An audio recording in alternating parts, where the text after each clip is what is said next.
Hey, welcome everybody. And what we're going to do today is we're going to look at the Gospel of Matthew, but we're going to be looking at kind of how the Gospels came together. So would it surprise you to know that the first Gospel written was about 61 or 63 AD? So Jesus was here sometime in the late 20s AD. Hey, Ellie. Jesus was here sometime in the late 20 AD. So it was 30 or more years before a gospel was written.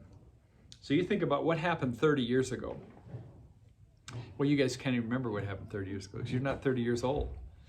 But that would have been 1990 about. And if I had to sit down and figure out what happened 30 years ago, it would be kind of a problem because I wouldn't remember. But if it was Jesus, God on earth, you might remember stuff. So I just want to show you who or what was written when and how, okay? But you're going to be looking at Matthew more in detail with Mandy. So there is the oldest gospel that we have is the Gospel of Mark, okay? And we know something as people kind of look at the literary part of this. They know how, there he is, engage. They know how the Gospels came together, and I'm going to show you how they came together here. Are you ready? So we know that Mark is very old. It's the oldest. And we know, from looking at the literary stuff, that Matthew and Luke, and to some extent John, but not a lot, had a copy of Mark when they were writing. So they actually had a copy of Mark. They could see the Gospel of Mark. And how do you know that? Because they're copying stuff almost word for word out of Mark. Okay? We also know that there was another, they call this Q. Q stands for Quella, which means source. Okay, so that's a source. So we know that out there is another source that Matthew and Luke knew about. And we can see that in the writings. So we know, like, when we get to, we're going to go through the Gospels now. We're going to do Matthew today. But when we get to Luke, you're going to see that he tells you right at the beginning that he's pulling stuff together. And that he wasn't actually an eyewitness. Or was it Mark? I can't remember. I think it's Mark, actually. He tells you it's not our. When we get there, we'll figure it out. But so we have all of this. So then we know that Mark was first, and that was probably in the 60s. And we know that Matthew and Luke came later. Matthew might be in the 80s somewhere, and Luke somewhere. I can't remember exactly where that is. The reason we can date these is that something important happened in 90 AD. Is there anything in your life that you can remember the year it happened? Come on in, Jeff. Good to have you here. Let's ask Jeff. Jeff, is there anything in your life that you remember where you were when it happened? Just like when the kids were born and whatnot, and my Okay. dad died, and All right. I guess those big things. Yeah. How about 9/11? Well, kinda. I just remember seeing it on the news from my apartment. Okay.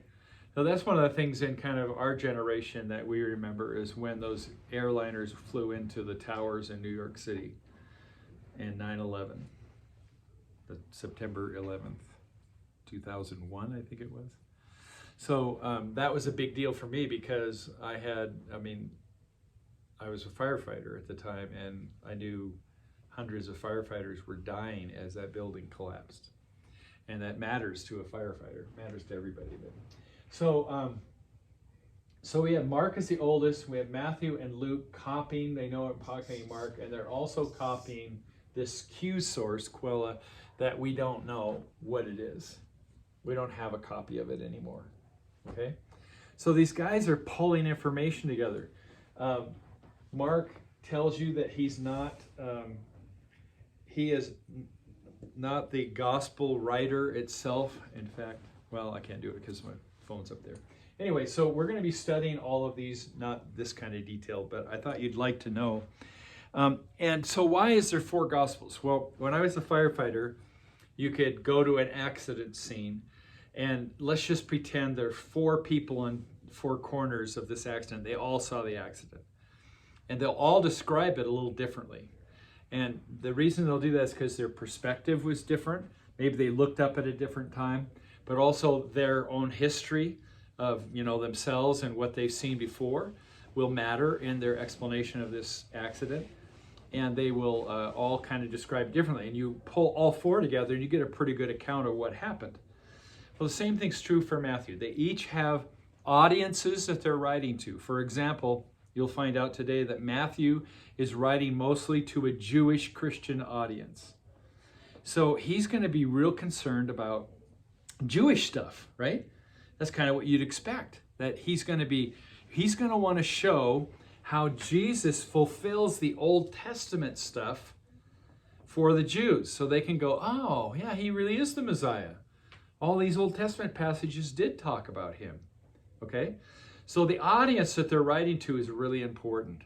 We know that I think it's Luke. He starts out his, I think that's right. Let me see your Bible. I just want to check this out real quick because I don't want to mess you guys up with the wrong stuff here.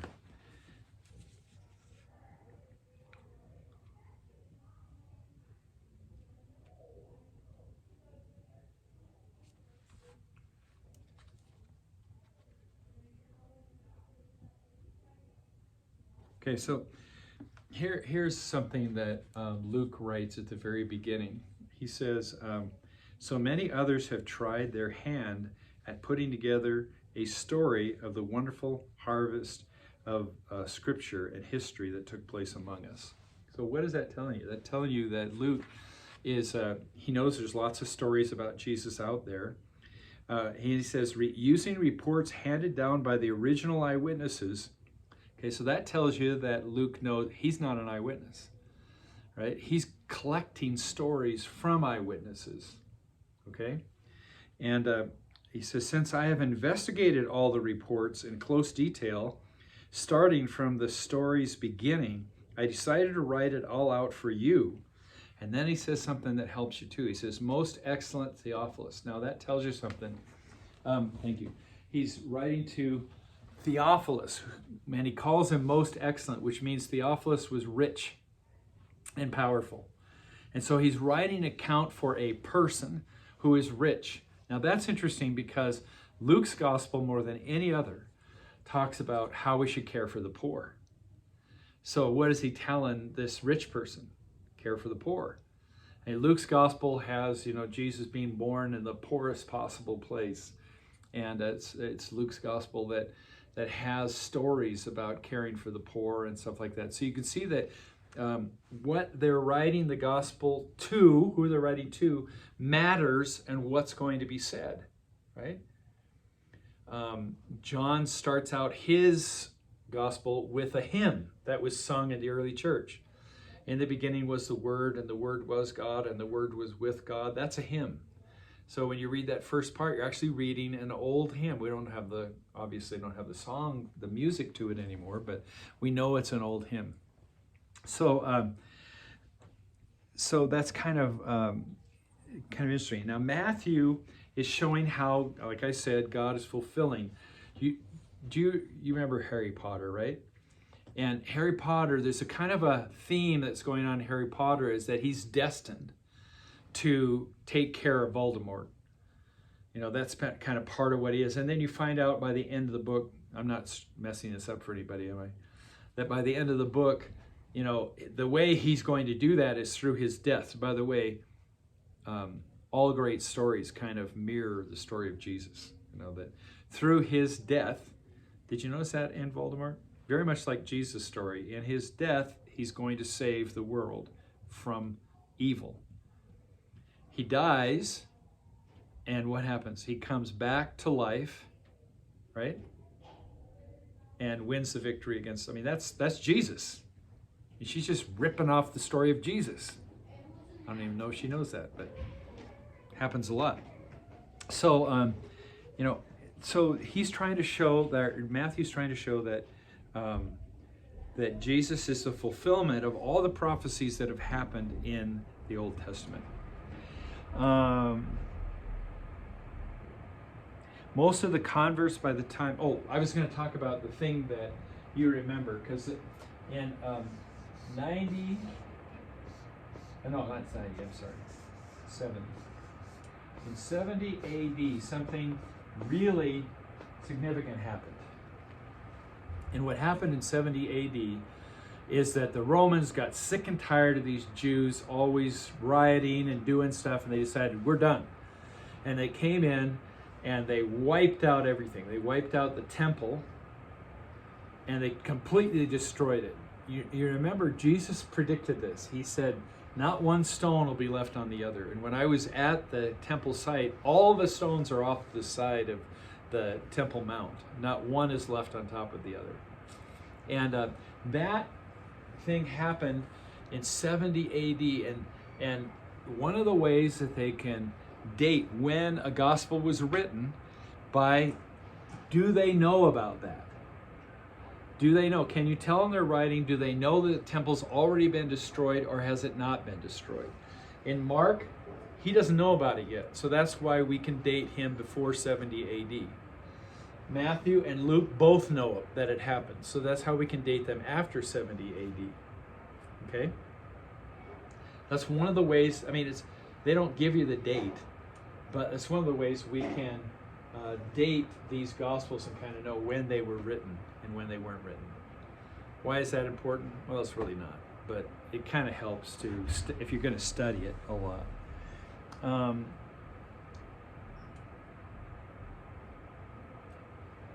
Okay, so one of the things I want to just talk about languages a little bit so you understand the languages of the Bible.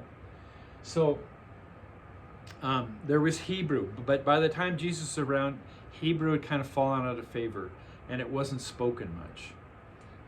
It's spoken probably more today than it was back in Jesus' day. And the language that Jesus would have spoken was called Aramaic. And sometimes you see a little piece of Aramaic in the New Testament. Jesus will say, when he says to the little girl, rise, is telekume, I say to you, little girl, rise. And I can't remember the other word, but they're actually literally translating the Aramaic at that point. So Jesus spoke in Aramaic, but the language, let's see here, it says that the language of commerce, of buying and selling, was Greek. And so the language in today, the language of our culture is English. It's because for the most part, and this is probably in the process of changing in your lifetime, but for the most part, what gets traded throughout the world are dollars. And that, I'm guessing, will change to yen in your lifetime. The Chinese are starting to kind of take over things. Okay, so Jesus spoke in Aramaic, commerce was in Greek, the Roman Empire spoke in Latin. You see all these languages going on, and Hebrew was the language of Israel, but wasn't in use much. So, the Old Testament's written in Hebrew.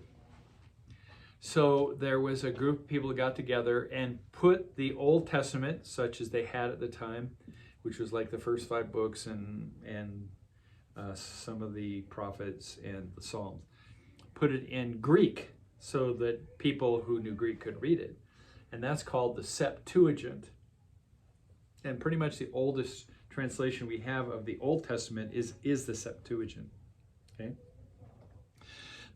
So you got to see, what I want you to see is there's all these different languages going on at the time. And it's important for you to know that. And then I showed you before, but the New Testament was written in, anybody know the answer to that? Ellie? Anybody? Take a guess. English? No, didn't exist yet. New Testament was written in Greek. Remember I showed you the Greek from before? No. So,